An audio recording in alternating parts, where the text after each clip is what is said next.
What is good, y'all? Welcome back to the Herro. Welcome back to a brand new video. It has been a little bit since we have posted, but we are back with the Damian Lillard saga. This is probably my 20th video on the Dame situation, to be honest, bro. It's kind of getting tiring, but we're back. The show goes on. New news regarding Tyler Herro. 4 new teams interested in Tyler Herro. Dame situation, the latest on that. Updates from Barry Jackson, Woj, Shams, Jake Fisher. A lot of news. So we're going to go through it all. We're going to dissect it. We're going to talk about where we are, talk about how maybe the Heat have dragged us on, or the Blazers have dragged us on, or maybe this whole situation is being dragged on and maybe the Heat need to intensify their pursuit. But yeah, we're going to look at both sides. We're going to look at every single side. So make sure y'all just sit back, relax, enjoy the video. Leave a comment down below so what you guys think about every single piece of news that we cover. Hopefully this deal gets done as soon as possible, man, because I'm kind of tired of all the news, man. It's been kind of just going in circles. So I just want some, even if the deal is not done ASAP, I just want some progress, you know what I'm saying? So leave a like, subscribe if you guys are new, turn on post notifications on the road to 3,000.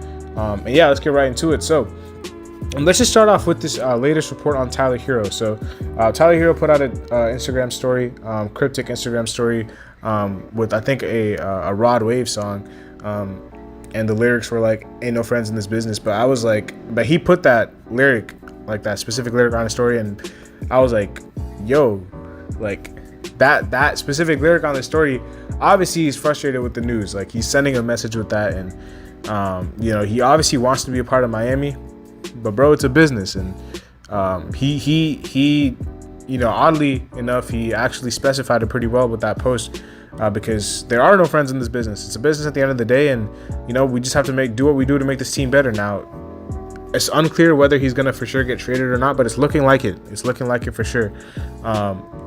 There are 4 teams interested in Tyler Herro, as reported by Jake Fisher. Jake Fisher is someone who's hit or miss. He's either extremely right or just offbeat, so I don't really know. But like, this is something that has been reported by not just Jake Fisher. I think even 5 Reasons has reported this. Utah Jazz are concretely interested in Tyler Herro. That is something that is 100% certain, because multiple outlets have put this out. The Jazz beat writers have put this out. Jake Fisher has put this out. 5 Reasons has put this out. And when multiple people are putting out the same exact story, bro, more likely, chances are that more likely than not, it is true. So the Utah Jazz are the #1 team interested in Tyler Herro, and these are third teams, you know, away from Portland. So the Jazz, the Nets, the Hornets, and the Bulls are all interested in Tyler Herro. Now, this is interesting. This is very interesting because obviously this trade is, if this trade is going to happen, it's going to need a third or a fourth team to facilitate this and make this possible. Because obviously, the reason why it has not happened yet is because the Blazers do not like the Heat's package. Now, there was also a report that said the Blazers wanted the Heat to empty out all their assets. I mean, I think the Heat put Tyler Herro on the table. The first round picks, they have 2 to use. I think the big sticking point is Jovic, Jaquez, Caleb. Those 3, I don't think the Heat want to give up. I don't think the Heat want to give up 2 of those 3. They might not even want to give up any of those 3. To be honest, bro, I think 2 of them can go. Like, if it's a Dame thing, like, it doesn't matter which 2, but 2 of them can go. But I think the Heat want to keep 2 and just, you know, at max want to only send 1 of them away, which is why a third team is needed. The Blazers want all 3. The Blazers want 2 picks, Herro, Jaquez, Jovic, Martin, and maybe another pick too, along with the contract facilitator of Lowry or Robinson to make the money match. That is probably what the Blazers are looking for. The Heat are not willing to give all that up. And that's where the whole dilemma is, which is why one of these third or fourth teams are very, very crucial in order for this deal to happen. So we're going to be looking at all 4 of these teams' assets.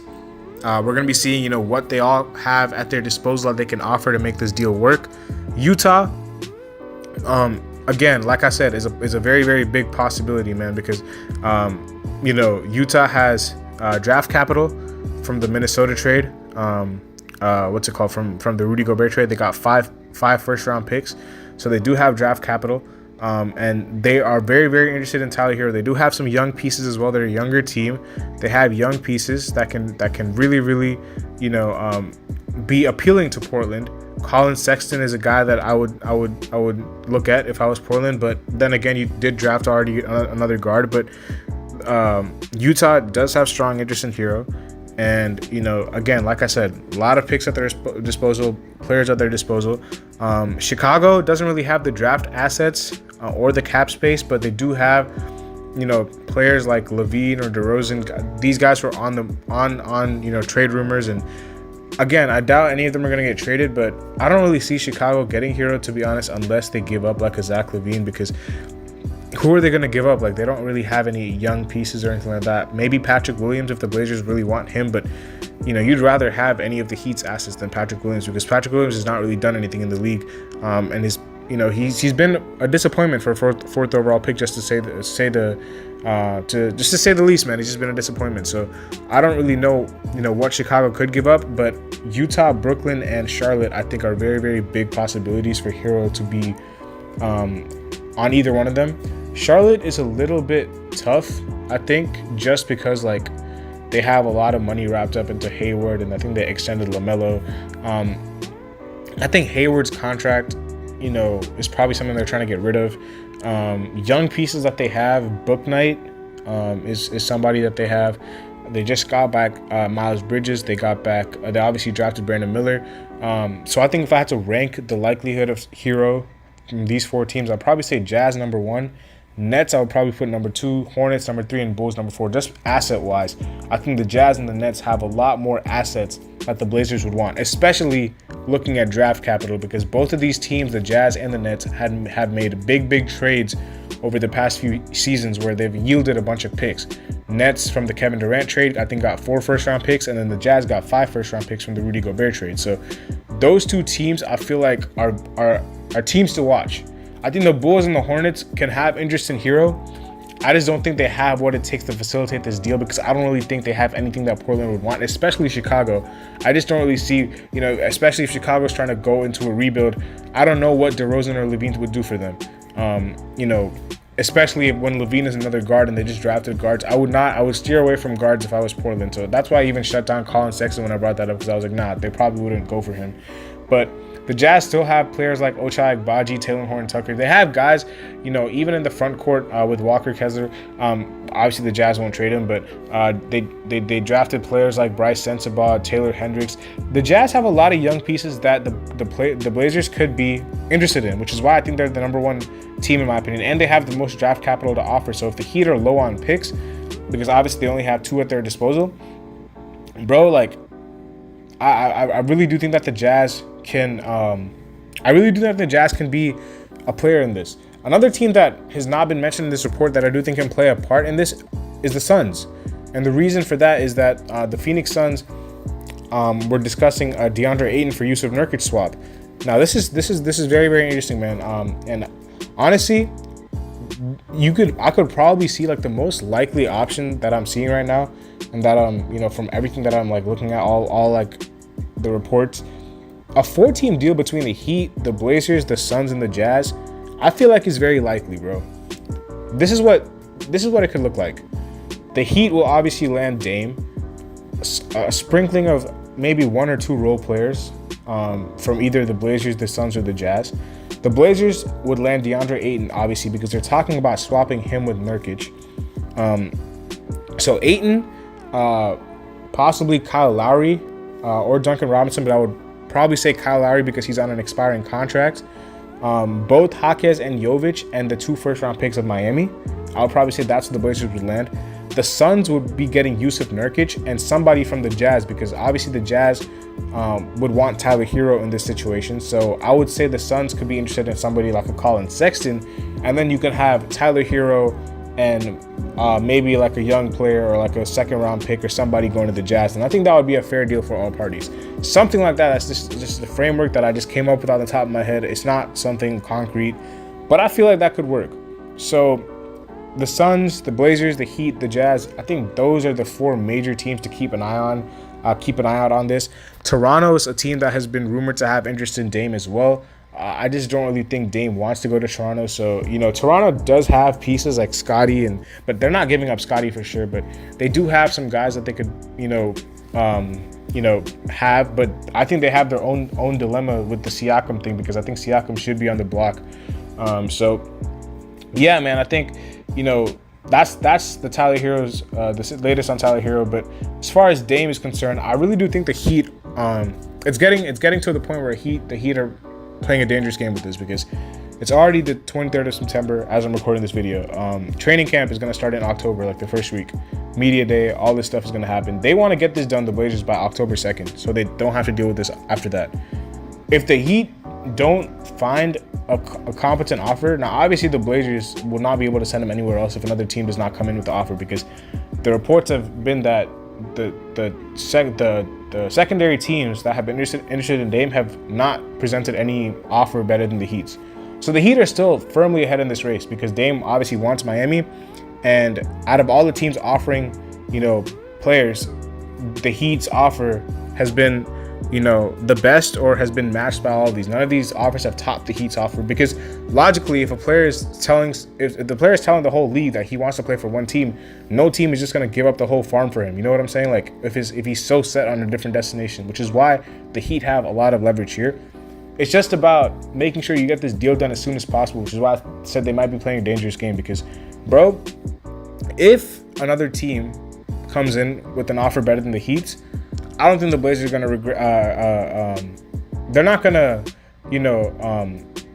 regret pulling the trigger on that, because, bro, they want to do what's best for them. Joe Cronin, he made that clear. I know they love Dame. Dame is their guy. Dame is, loved in Portland, but I just feel like right now the Blazers don't really care about that, which is why they're not really aggressively pursuing a trade to the Heat either.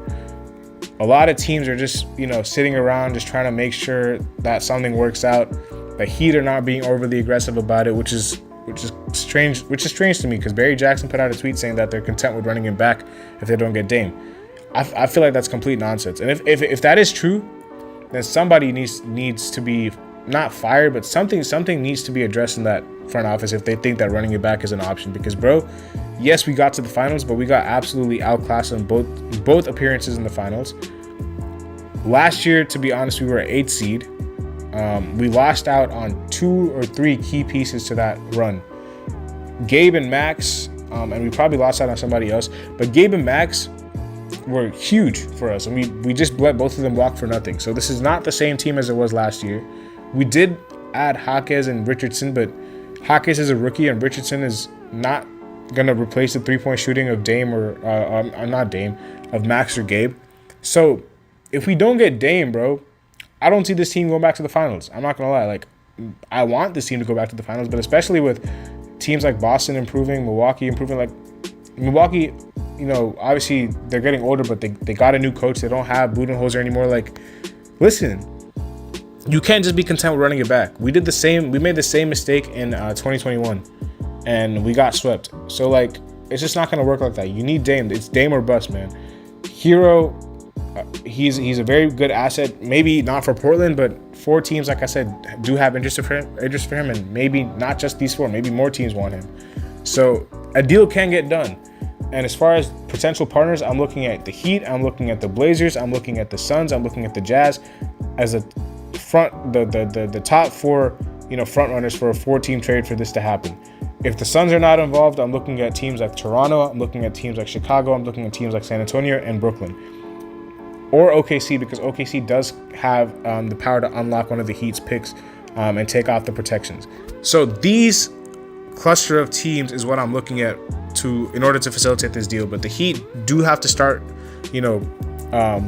pursuing this more aggressively, because if training camp gets closer, not only is it about leverage and all that, it's also about chemistry. You want Dame to be a part of your team as soon as possible so he can get acclimated to the city, the team, everything, so that he doesn't have to adjust. Because the Suns did that with KD. They dragged this out until the deadline, and they failed in the playoffs because obviously it just wasn't, they had nights where KD looked really good, but as a team, the fit and the chemistry just was not where you want it to be.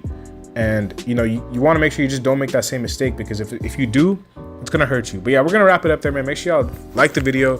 Subscribe if you guys are new. Let me know your thoughts in the comment section below. Again, this is getting very tiring, this whole saga. I'm not going to lie, but hey, man, if it happens, at the end of the day, it's worth it. I still do believe it's going to happen. I still have a lot of hope and faith that it's going to happen, but we'll see.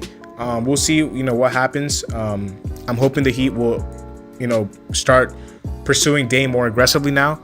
because the Blazers have like a hard deadline that they want to get this deal done by, which is the 2nd of October. So we have roughly 10 days to get this done. So I'm super excited for this, man. Just buckle up, because I'm assuming a lot of things are going to pick up over these over these next couple of weeks. So yeah, that's about it for me, man. Make sure y'all like the video, subscribe if you guys are new. Let me know your thoughts in the comment section below. And I'll see y'all later as always. Peace.